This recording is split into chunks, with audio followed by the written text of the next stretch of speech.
बिस्मिल्लाहिर्रहमानिर्रहीम।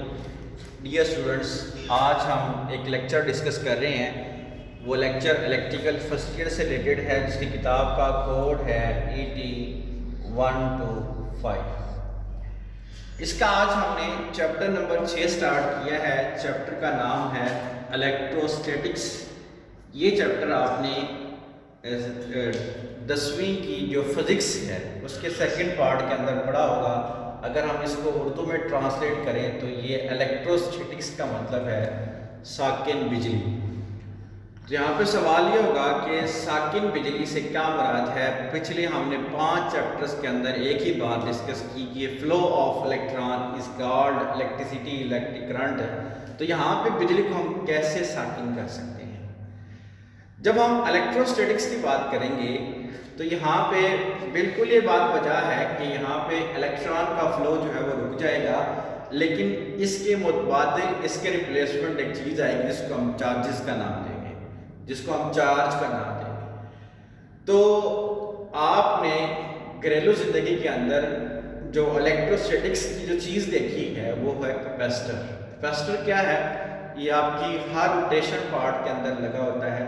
पंखा है, पेडिस्टल फैन है, ग्राइंडर है, कोई भी चीज़ है वहाँ पे कैपेसिटर जो है। और एक और बात, जहाँ पे भी हम वाइंडिंग इस्तेमाल करेंगे वहाँ पे कैपेसिटर जो है वो लाजमी तौर पे लगा होगा।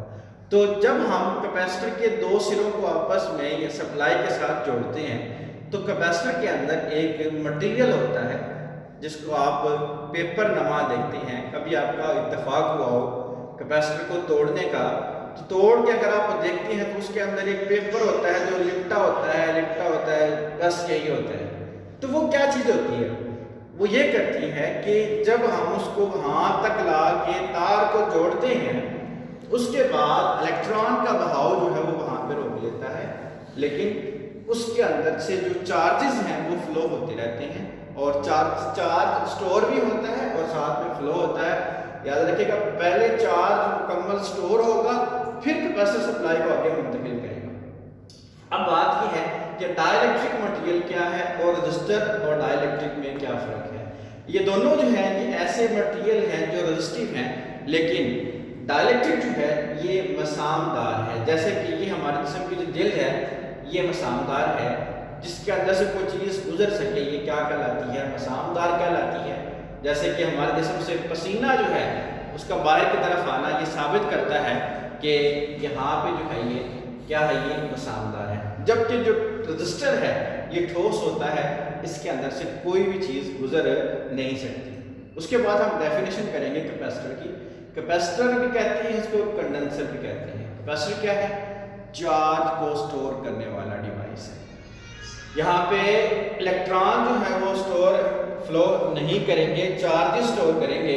और चार्जेस के स्टोर के लिए यहाँ पे अगर हम देखेंगे तो ये चार्ज होगा। चार्ज क्या चीज़ है? किसी चीज़ में इलेक्ट्रॉन की कमी या ज़्यादती को हम क्या कहते हैं? इलेक्ट्रिक चार्ज कहते हैं। अगर किसी जिस्म पर इलेक्ट्रॉन की ज़्यादती हो रही है तो वहाँ पे नेगेटिव चार्ज, और अगर इलेक्ट्रॉन में कमी आ रही है तो फिर ये इसका क्या होगा? Positive charge. तो हम बात कर रहे हैं इस चैप्टर का जो सबसे अहम टॉपिक है वो हमारे पास कैपेसिटर है। कैपेसिटर को जब हम जाहिर करेंगे तो ये इसके सेम साइंस होंगे, ये बिल्कुल लेवल पे होंगी, याद रखिएगा। इसके बरक्स अगर आप बैटरी को शो करेंगे तो उसका एक टर्मिनल जो है वो बड़ा होगा और एक छोटा होगा। ये साइन है कैपेसिटर को जाहिर करने का। जब हम डायग्राम बनाएंगे तो कैपेसिटर को हम इस तरह जो है वो जाहिर करेंगे। तो अब हम कंपेयर करते हैं दोनों कैपेसिटर्स के दरमियान कि अब पहले हमने कैपेसिटर को सीरीज में जोड़ा है। ये इसका C1 है, C2 है और ये C3 है। यहाँ पे वोल्टेज का फ्लो है और यहाँ पे चार्ज फ्लो करता है। हमने बात की है इलेक्ट्रोस्टैटिक्स की।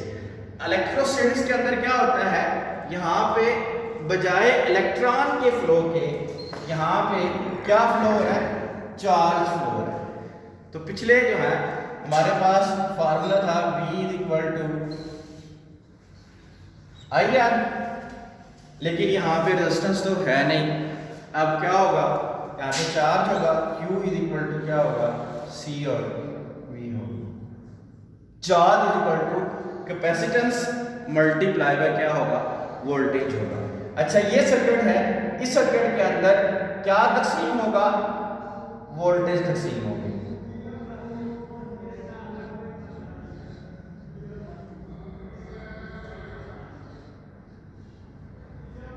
वन, टू और ये 3, ठीक है।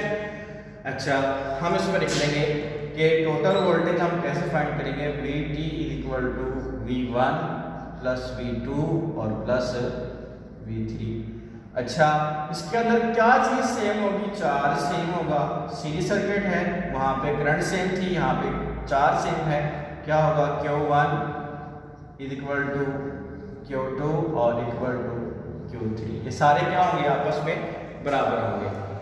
उसके बाद हमारे पास जो सीरीज के अंदर रेजिस्टेंस मालूम करने का फार्मूला क्या था, R1 R2 R3, इसमें उलट हो जाएगा 1/CT is equal to 1/C1 1/C2 और 1/C3। ये एक फार्मूला, ये दूसरा, ये तीसरा फार्मूला और ये हमारे पास चौथा फार्मूला। तो आज हमने सीरीज सर्किट को डिस्कस किया है, कल जो है वो हम इसका पैरेलल सर्किट को डिस्कस करके उसके फार्मूलाज को ड्राइव करेंगे। ख्याल रखिएगा। अल्लाह हाफ़िज़।